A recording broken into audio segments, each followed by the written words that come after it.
하나님이 요나에게 이르시되 네가 이 박넝쿨로 말미암아 성내는 것이 어찌 옳으냐 하시니 그가 대답하되 내가 성내어 죽기까지 할지라도 옳으니이다 하니라.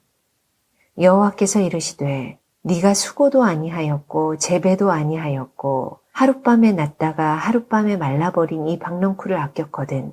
하물며 이 큰 성읍 니느웨는 좌우를 분별하지 못하는 자가 12만 명이요 가축도 많이 있나니 내가 어찌 아끼지 아니하겠느냐 하시니라. 우리가 되게 누군가에게 어떤 자격을 부여한다든지 뭔가를 베풀고자 할 때는 그 사람이 그것을 받을 만한 자격이 있는지를 묻습니다.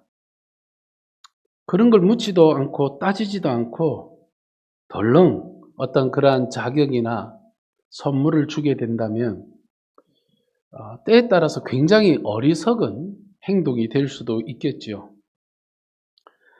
사실 이것은 어떤 일을 성공적으로 이루기 위해서는 아주 중요한 절차입니다.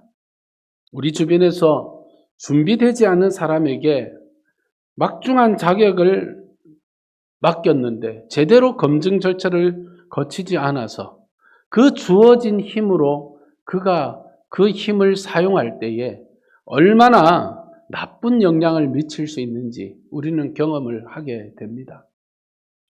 운전을 할 수가 없는데, 운전을 경험한 자가 없는데 면허증을 탁 줘버리면 그 친구는 그 운전하는 게 뭐가 되죠? 살인 도구가 됩니다. 약품을 취급할 수 없는데, 지식이 전혀 없는데 약국을 차리게 하면 굉장히 위험한 일이 발생하겠죠. 그래서 아무리 작은 일이라 할지라도 그 작은 힘이라도 어떤 개인에게 그것이 주어진다라면 제대로 된 검증 절차를 거쳐야 하는 것입니다. 그 사람이 그러한 자격을 가지고 그러한 권리와 힘을 사용해도 되는지 따져야 되겠죠. 그런데 한 가지에 있어서는 우리가 그 자격이나 어떠한 능력을 따질 필요가 없는 것 같습니다. 바로 사랑을 베푸는 것이죠. 제가 개인적으로 좋아하는 문구가 하나 있습니다. 어렸을 때 불렀던 찬양의 가사인데요. 사랑을 줄 수 없을 만큼 가난한 자도 없고 사랑을 받지 않아도 될 만큼 부유한 자도 없다라는 거예요. 네. 제가 저희 교회 처음 부임했을 때 첫 예배를 아기들까지 다 쳐서 한 13명 예배를 드렸습니다. 저까지 다 해가지고요. 11월 달에 부임했는데 그 다음에 우리가 누군가에게 사랑을 베풀어야 됩니다. 지금 베풀지 아니하면 없을 때 안 베풀면 나중에 있어도 못 베풉니다. 그렇게 해서 우리가 노력을 했던 적이 있습니다. 아무튼 우리는 사랑을 받아야 되고 또 사랑을 나눌 수 있어야 되죠. 하나님의 사랑은요, 어떤 사람이 가진 실력이나 자격에 의해서 주어지지를 않았습니다. 오직 하나님의 긍휼하심의 은혜로 나에게 그 하나님으로부터 사랑을 받을 자격이 있는지 없는지 따지지 않고 하나님의 그 주권적인 은혜로 말미암아 나에게 주어졌어요. 그래서 우리를 은혜라는 이 단어는요, 어떤 의미를 가지고 있냐면 자격 없는 자에게 주어진 하나님의 사랑이라는 의미를 가지고 있어요. 우리 성도님들이 입에 이거 은혜입니다 라고 했을 때 이 은혜가 가지는 단어의 의미는 내가 자격 없는데 하나님이 오늘도 나에게 사랑을 부어주셨습니다 라는 고백이 담겨져 있다라는 거예요. 우리가 예배를 드리고 나서 나가면서 오늘 예배가 은혜였습니다. 은혜로웠습니다. 이 말은 무슨 의미냐? 내가 여기에 앉아서 하나님으로부터 받을 만한 그 자격을 갖추지 못했음에도 불구하고 나는 허물과 죄가 많은 인생임에도 불구하고 그럼에도 불구하고 하나님이 오늘 말씀을 통하여서 찬양을 통하여서 예배의 은혜의 감격을 통하여서 내게 사랑을 부어주셨습니다라는 그 고백을 길게 할 수 없으니까 한마디로 뭐라고 합니까?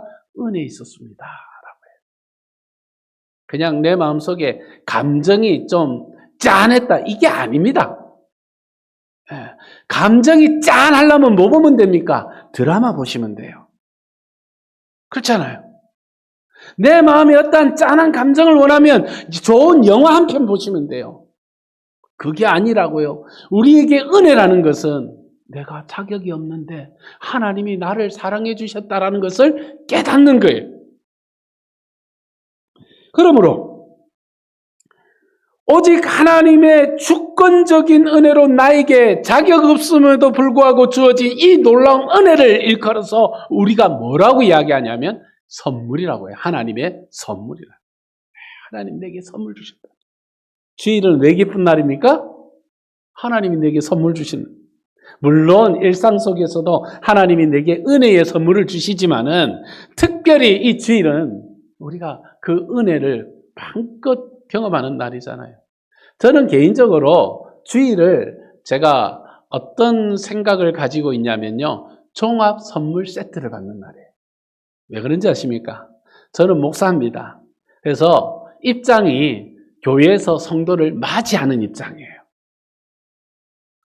교회에서 성도를 맞이한다니까요. 하나님이 주신 그 아름다운 성도들이 교회에 막 와요. 한 번씩 그런 생각을 해요.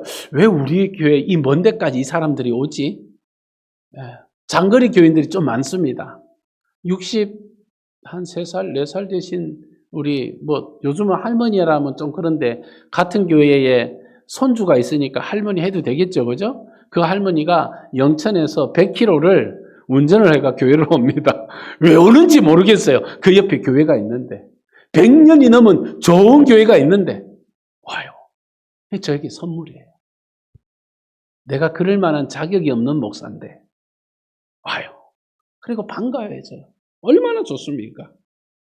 주일은 하나님이 우리에게 얼마나 큰 선물을 주셨는지를 확인하는 날이에요. 그러니까 은혜죠.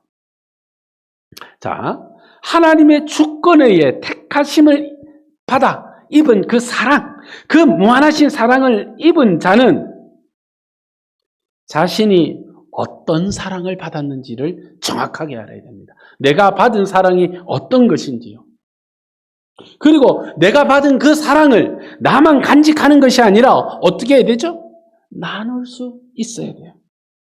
요한복음 15장 9절에 보면 예수님께서 이렇게 말씀하셨어요. 아버지께서 나를 사랑하는 것 같이 나도 너희를 사랑하였으니 나의 사랑 안에 거하라. 예수님께서 아버지께서 나를 사랑하신 것 같이 나도 너희를 사랑한다 라고 말씀하셨어요. 또 한 구절 더 보면요. 요한복음 15장 12절에 보면 내 계명은 곧 내가 너희를 사랑한 것 같이 너희도 서로 사랑하라 하는 것이다. 이번에는 내가 너희를 사랑했으니까 너희도 어떻게 하라? 사랑하라.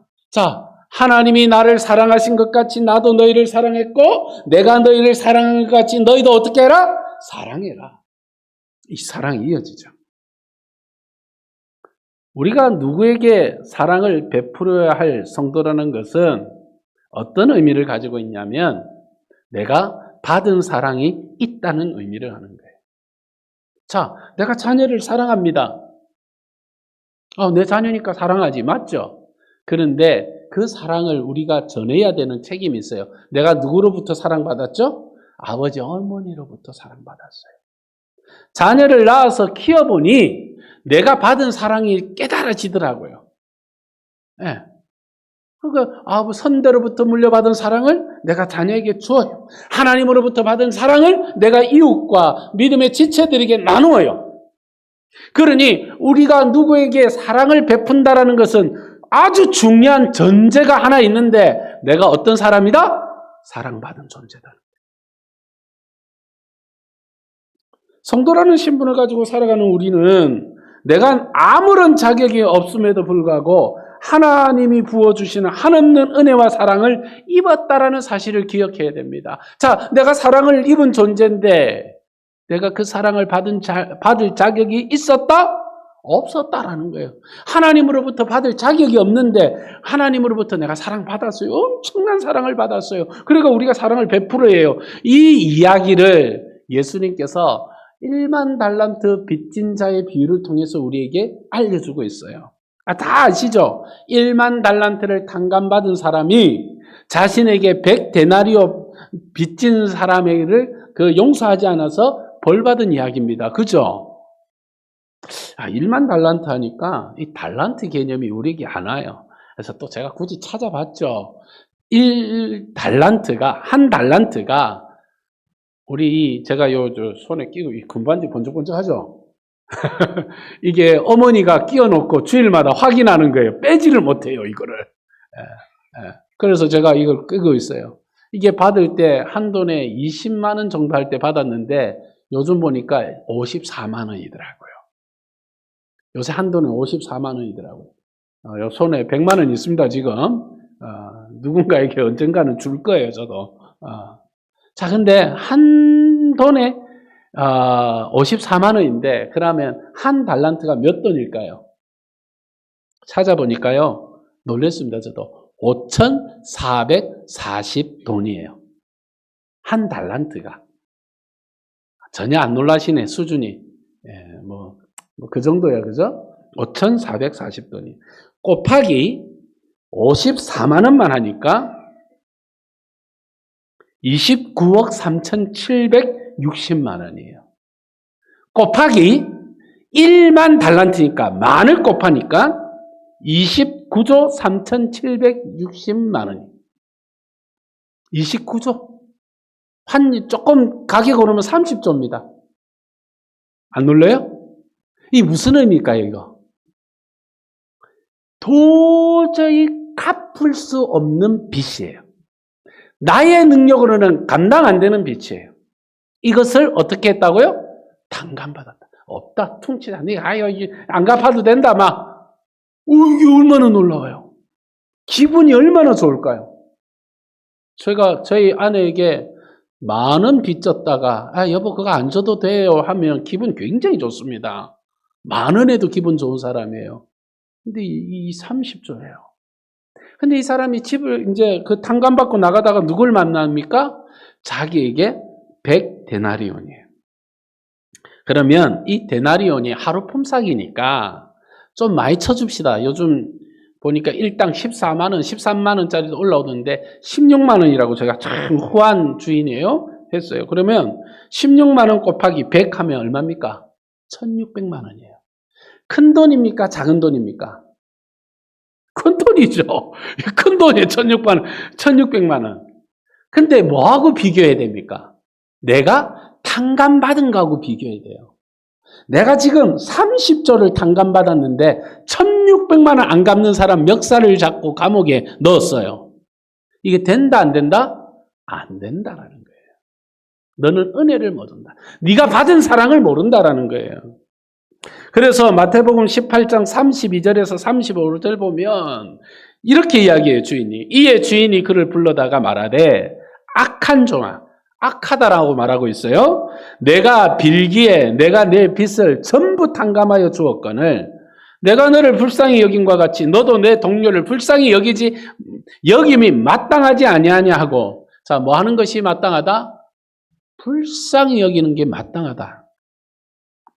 주인이 노하여 그 빚을 다 갚도록 그를 옥졸들에게 넘기니라. 너희가 각각 마음으로부터 형제를 용서하지 아니하면 나의 하늘 아버지께서도 너희에게 이와 같이 하시리라. 뭐 안 했다라는 거예요. 너는 그 마음에 불쌍히 여기는 마음이 없다. 긍휼히 여기는 마음이 없다. 긍휼은 뭡니까? 사랑의 모습이거든. 넌 사람 사랑하지 않았어. 이웃 사랑하지 않았어. 네가 받은 사랑을 이웃에게 전하지 않았다라는 거예요. 자신이 받은 사랑이 있음에도 불구하고 그에 합당한 행동을 보이지 않은 것은 사랑을 입은 자로서의 모습이 아니다라는 거예요.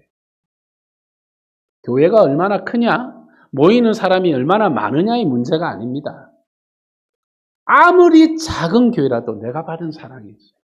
제가 예배드린 가운데 가장 적은 인원이 한 2년간 예배드린 시절이 있었는데요.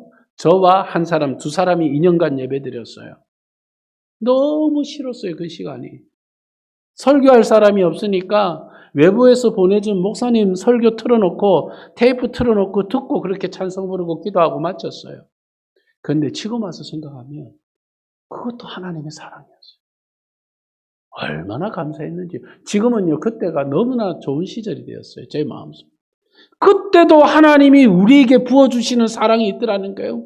제가 도망 다녔는데, 신학교 다니다가 군대 갔는데, 그 신학교 출신 병사가 도망 다니는데 굳이 저를 찾아서 예배 드리자고 그 사람 불러다가 예배를 드렸어요.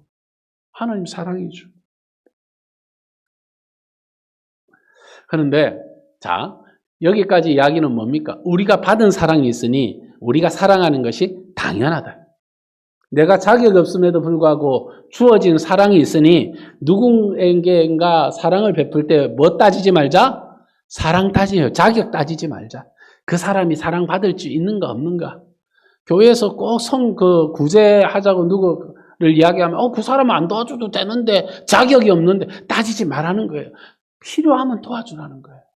그런데 이러한 사실에도 불구하고 오늘 우리가 살아가는 이 땅의 모습은 그렇지 못한 상황에 종종 처하더라는 거예요.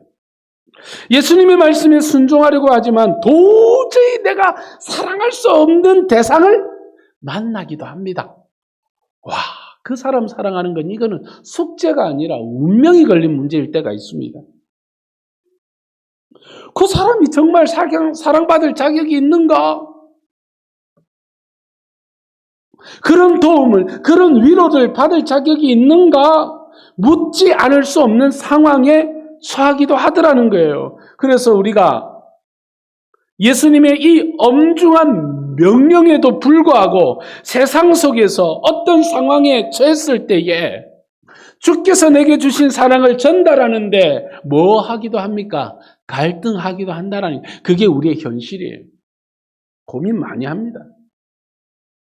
그런데 이 갈등은요, 우리만 그랬던 것은 아니에요. 오늘 본문으로 삼은 요나서의 주인공인 요나도 그런 것 같아요. 자, 이 요나 선지자는요, 이스라엘이 남북으로 나뉘었을 때 북쪽 이스라엘에 살았던 인물이에요. 사실 요나가 살던 시대는요, 여로보암 2세라는 왕이 통치하던 시기인데 이 시기의 특징은 경제적으로 괜찮은 시대였습니다. 먹고 살만한 시대였어요. 야, 이 정도면 우리 괜찮은데 하는 그런 시대에 살았어요. 그런데 이 시대에 아주 위험 요소가 하나 있었어요. 그건 뭐냐면 저 북이스라엘보다 더 위쪽에 있었던 제국 아시리아, 아수르라는 이 나라가 점점 그 군사력을 확장하면서 주변 나라를 막 위협하고 있고 점령하고 있어요. 그런데 이 소문이 얼마나 완악한지요. 아수르가 점령한 데는 사람 다 죽인다는 거예요. 제가 차마 그 참상은 말씀 못 드려서 너무 잔인한 일들을 많이 했어요. 그래서 이 아수르가 언제 북이스라엘을 침범할지 모르는, 야, 저렇게 힘이 커지면 우리는 이제 곧 우리를 침범하면 우리도 저렇게 될 건데 굉장히 두려운 위협적인 존재가 되고 있었어요. 북쪽에 아주 강력한 제국이 있어서 이 제국이 가는 곳마다 쑥대밭 만들고 다 죽이고 막 엉망되는 거예요. 근데 요나는 어떤 특징을 가지고 있냐면 자기 민족을 너무나도 사랑했어요. 민족주의자적 사고를 가진 사람. 그런 사람이에요. 자신의 조국과 민족을 사랑하는 마음이 너무나도 컸다라고 평가할 수 있는 인물이 바로 이 요나예요. 그러한 요나의 입장에서 아수르는 자신의 조국 이스라엘과 사랑하는 민족, 이 유대 민족을, 이스라엘 민족을 위협하는 원수였어요. 그러니까 요나 입장에서 아수르는 어떻게 해야 되냐면 망해야 돼요. 이 아수르가 더 이상 승리하면 안 돼요. 망해야 돼요. 다 죽었으면 좋겠어요. 쟤들이 안 됐으면 좋겠어요. 쟤들이 깡그리 망해서 힘이 없어서 우리를 침범하지 않았으면 좋겠어요. 그게 요나의 마음이에요. 한마디로 요나의 마음에 이 아수르는 어째요? 정말 싫었어요. 얼마나 싫었든지 망했으면 좋겠다는 거예요. 그렇게 미워해 본 적이 있습니까? 기도하면서 하나님 저 친구 좀 망하게 해주십시오. 혹시 그렇게 기도한 적 있습니까? 아마 우리 열리교회 성도님들은 사랑이 많으셔서 그렇지 않을 줄로 아는데 이 요나는 그렇게 했어요. 요나는요, 아수르가 망했으면 좋을. 그게 하나님의 뜻이고 하나님의 일인 줄 알았어요. 그래서 하나님께서 요나에게 뭐라고 하냐면 어느 날 아시는 바와 같이 니느에, 아수르의 수도인 니느에 가서 그들이 다 망하게 생겼으니 말아? 회개하는 복음을 선포하라고 거예요. 망하게 생겼다. 하나님이 심판해서 이제 심판이 곧 임하게 되었다. 누가 바라던 바입니까? 요나가 바라던 바거든요. 그런데 하나님이 이 요나에게 뭐라고 하는 거예요? 그 가서 회개의 복음을 전하라고 했어요. 그래서 요나가 선택을 하는데 어떤 선택을 하죠? 요나서 1장은 이렇게 시작합니다. 2절과 3절을 보면 너는 일어나 저 큰 성은 니느웨로 가서 그것을 향하여 외치라. 이 악독이 내 앞에 상달되었음이라 하시니라. 그러나 요나가 여호와의 얼굴을 피하려고 일어나 다시스로 도망하려 하여 욥바로 내려갔더니 마침 다시스로 가는 배를 만난지라. 여호와의 얼굴을 피하여 그들과 함께 다시스로 가려고 뱃삭을 주고 배에 올랐더라. 다른 데로 도망가요. 이 다시스가 어디냐면 그 당시에 이렇게 생각합시다. 그 당시에 세상의 끝이라고 여겨지는 도시입니다. 세상 끝. 그래서 요나가 니느웨로 가라면 그쪽에서는 동쪽으로 가야 되는데 서쪽 세상 끝으로 도망을 가는 배를 타버렸어요. 매우 이기적인 사람이죠. 우리를 위해서는 남이 못 돼도 된다라고 생각하는 사람이에요. 우리가 아는 선지자, 성도, 하나님의 백성, 믿음의 사람, 그리스도인 이런 칭호를 가진 사람으로서 어울리지 않는 행동을 했어요. 요나는요, 하나님의 사랑을 입은 하나님의 백성이었어요. 그럼에도 불구하고 하나님께서 회개하는 니느웨 성을 심판하지 않으시자 어떻게 합니까? 하나님께 막 도발적인 발언을 써주지 않습니다. 그래서 요나서 4장 1, 3절을 보면 요나의 기도가 기가 찹니다. 한번 보세요. 요나가 매우 싫어하고 뭘 싫어하냐면 니느웨 성이 회개했거든요. 그러니까 하나님이 심판한다고 했는데 안 했어요. 그러니까 요나가 매우 싫어하고 성내며 기도가 이제 하나님께 성질 부리는 기도를 하는 거예요. 자, 2절 여호와께 기도하여 이르되 여호와여 내가 고국에 있을 때에 이러하겠다고 말씀하지 아니하였나이까. 그러므로 내가 빨리 다시스로 도망하였사오니 주께서는 은혜로우시며 자비로우시며 노하기를 더디하시며 인애가 크시사 뜻을 돌이켜 재앙을 내리지 아니하시는 하나님이신 줄을 내가 알았음이니이다. 여호와여 원하건대 이제 내 생명을 거두소서. 사는 것보다 죽는 것이 내게 나음이니이다. 성경책이니까 좀 점잖게 표현했는데 우리식으로 이렇게 표현해 볼게요. 이런 기도를 하는 겁니다. 하나님 참 대단하십니다. 내가 이럴 줄 알고 다시스로 피했던 겁니다. 정말 하나님은요, 은혜가, 자비가 많으시네요. 참 잘 참으셔서 마땅히 내려야 할 재앙도 내리시 않으시네요. 차라리 이럴 바에 제 생명 갖고 가십시오. 이게 요나의 기도의 내용입니다.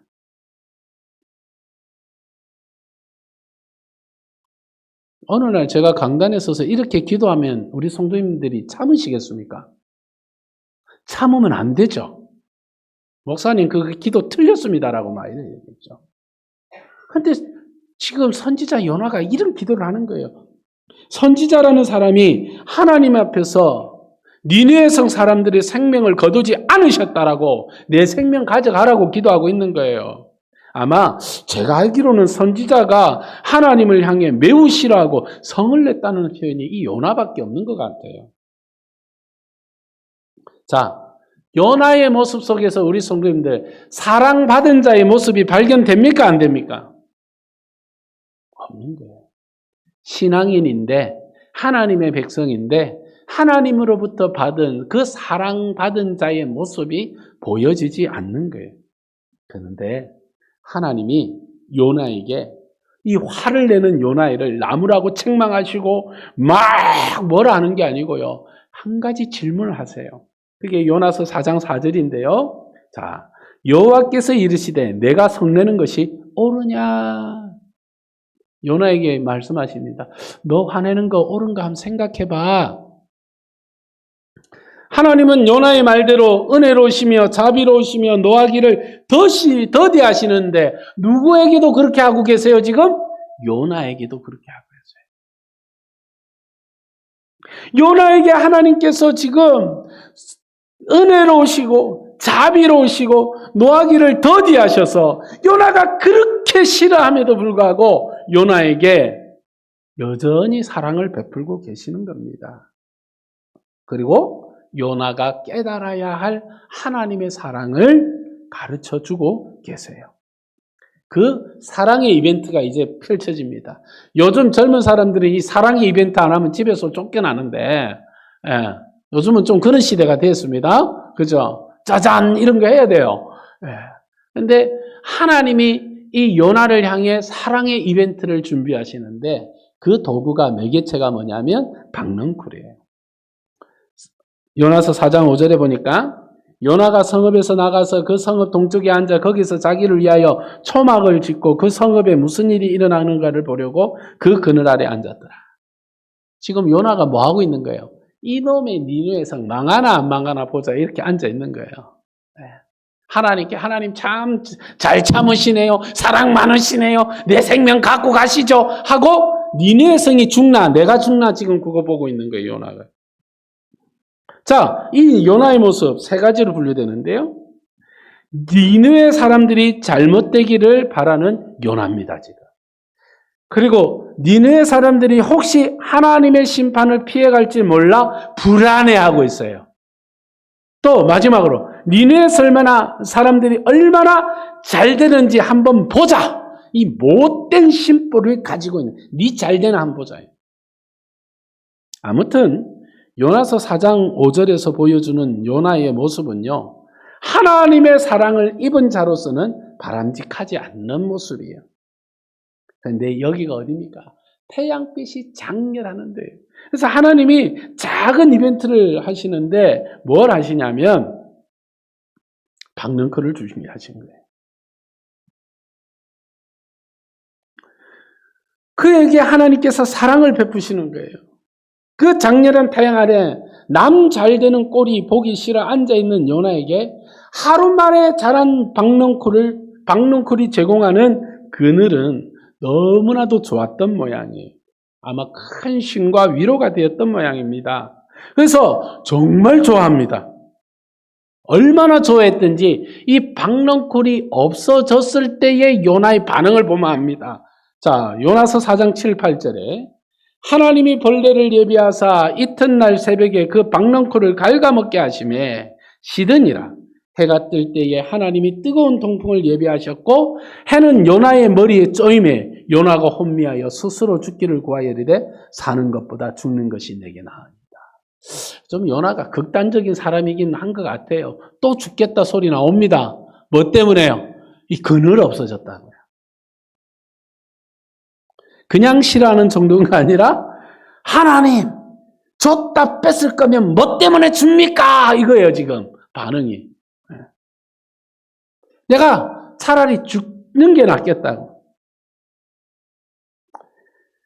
이때 하나님은 요나의 마음을 한 번 더 확인하십니다. 9절에 가서 보니까 하나님이 요나에게 이르시되 내가 이 박넝쿨로 말미암아 성내는 것이 어찌 옳으냐. 너 이거 박넝쿨 이거 아무것도 아닌데 이거 화내는 거 너 이거 옳아? 라고 묻는 거예요. 그때 대답하되 내가 성내에 죽기까지 할지라도 옳으니라. 자기가 맞다고 뜻을 굽히지 않대요.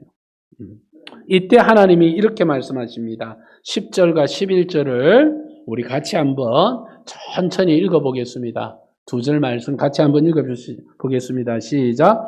여호와께서 이르시되 내가 수고도 아니하였고 재배도 아니하였고 하룻밤에 났다가 하룻밤에 말라버린 이 박넝쿨을 아꼈거든 하물며 이 큰 성읍 니느웨는 좌우를 분별하지 못하는 자가 12만여 명이요 가축도 많이 있나니 내가 어찌 아끼지 아니하겠느냐.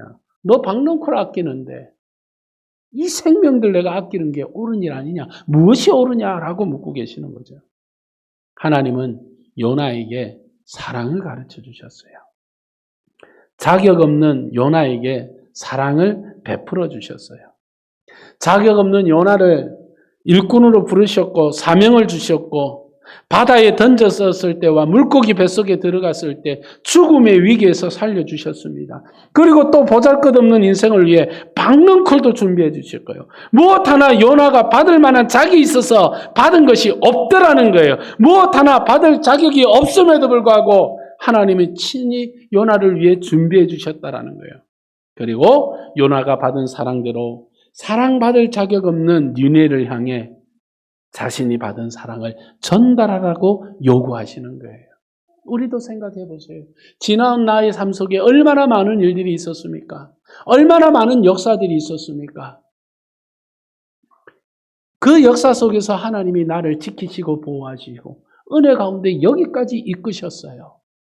여기까지 하나님이 나를 도우셨어요. 근데 가만히 생각해 보세요. 내가 그러한 하나님의 은혜를 받을 만한 자격을 갖추어서 입었는지요? 아니라는 거예요. 저는 요나서를 읽는 동안 요나서에 숨겨진 하나의 메시지에 집중할 수 있었습니다. 하나님의 사랑을 입은 자들을 향한 하나님의 부르심과 요구라는 거예요. 그 거룩한 요구는 하나님의 백성자에게 쉬지 않고 말씀하시는 중요한 메시지인데 시편 2편 7절에 내가 여호와의 명령을 전하노라 여호와께서 내게 이르시되 너는 내 아들이라 오늘 내가 너를 낳았도다. 너는 내 아들이야? 이 말은 무슨 말씀입니까? 너 내 거야. 내 백성이야. 그러니 너는 내 백성처럼 생각하고 행동해야 돼. 아주 단호한 메시지입니다. 하나님이 우리에게 그렇게 이야기하는 거야. 너 내 거야. 내 백성이야. 내 백성답게 행동해라고 요구하시는 거예요. 사랑하는 성도님, 내 계명은 곧 내가 너희를 사랑한 것 같이 너희도 서로 사랑하라 하신 이것이라고 하셨습니다. 부족하고 삐뚤어진 요나에게 끝없이 사랑을 베푸면서 그 사랑을 증거하기를 원하셨던 그 하나님의 교훈이 오늘 저와 우리 성도님들에게 향하기를 원합니다. 그래서 우리 열린교회는요, 사랑을 베풀 때 주께서 나에게 하신 것처럼 누군가를 따지고 묻고 살피기 이전에 먼저 사랑을 앞세우시기를, 그래서 그리스도의 사랑이 열린교회를 통하여 이웃들에게, 우리 지체들에게 전달되기를 주님의 이름으로 소망합니다. 아멘. 기도드리겠습니다. 은혜로우신 하나님 감사를 드립니다. 주신 말씀을 기억하고 오늘을 살아가게 하여 주시되, 하나님은 오늘 우리에게 주신 이 말씀의 교훈처럼 주께서 나를 사랑하신 것 같이 나도 이웃을 사랑할 수 있는 선한 마음들을 허락하여 주옵소서. 용서하지 못하는 자가 없게 하여 주옵시고, 마땅히 용서받을 자격이 있어서 용서하는 것이 아니라 내가 받은 은혜가 있어서 먼저 손 내밀고 먼저 용서하고 먼저 다가가는 은혜가 있게 하여 주옵소서. 예수님 이름 받들어 기도드리옵나이다. 아멘. 예수 앞에 나오며 죄사함 받으며 주의 품에 안기어 편히 쉬리라. 우리 주만 믿으면 모두 구원하리라.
옷을 입으며 밝고 빛난 내 집에 길이 살리라. 우리 주만 믿으면 모두 구원 얻으며 영생 복락 멸류관 확실히 받겠네.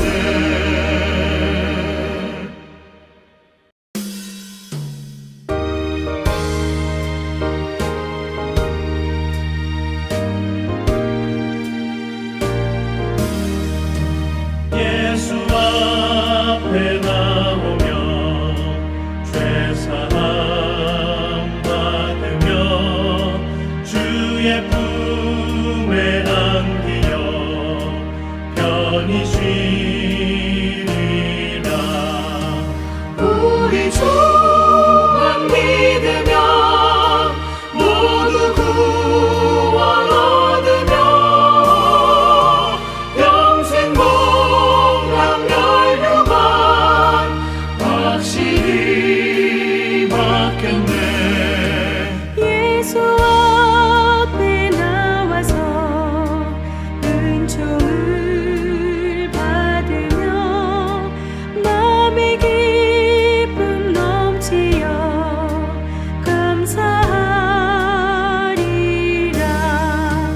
우리 주만 믿으면 모두 구원 얻으며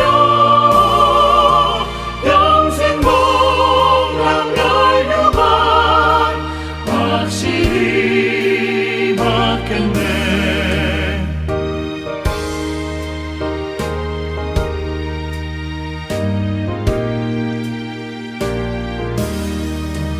예수 앞에 살 때에 흰 옷을 입으며 밝고 빛난 내 집에 길이 살리라. 우리 주만 믿으면 모두 구원 얻으며 영생 복락 멸류관 확실히 받겠네.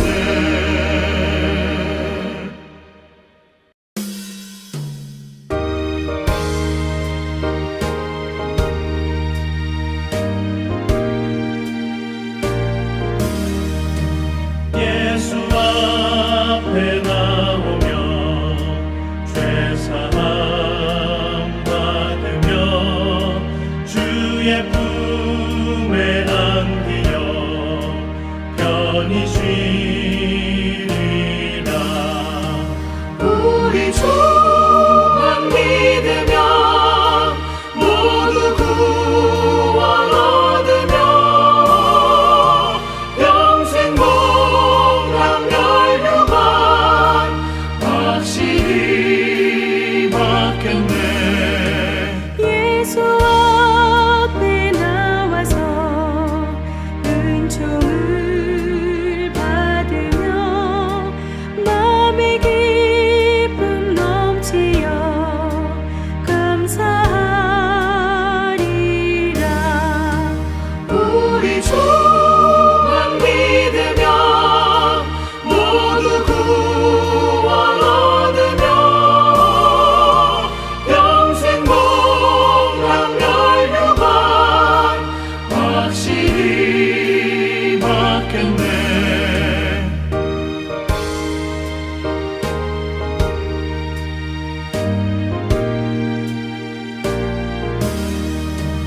예수 앞에 살 때에 흰 옷을 입으며 밝고 빛난 내 집에 길이 살리라.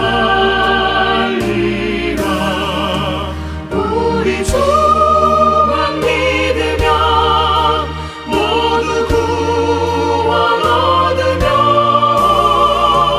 영생 복락 멸류관 확실히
낫겠네.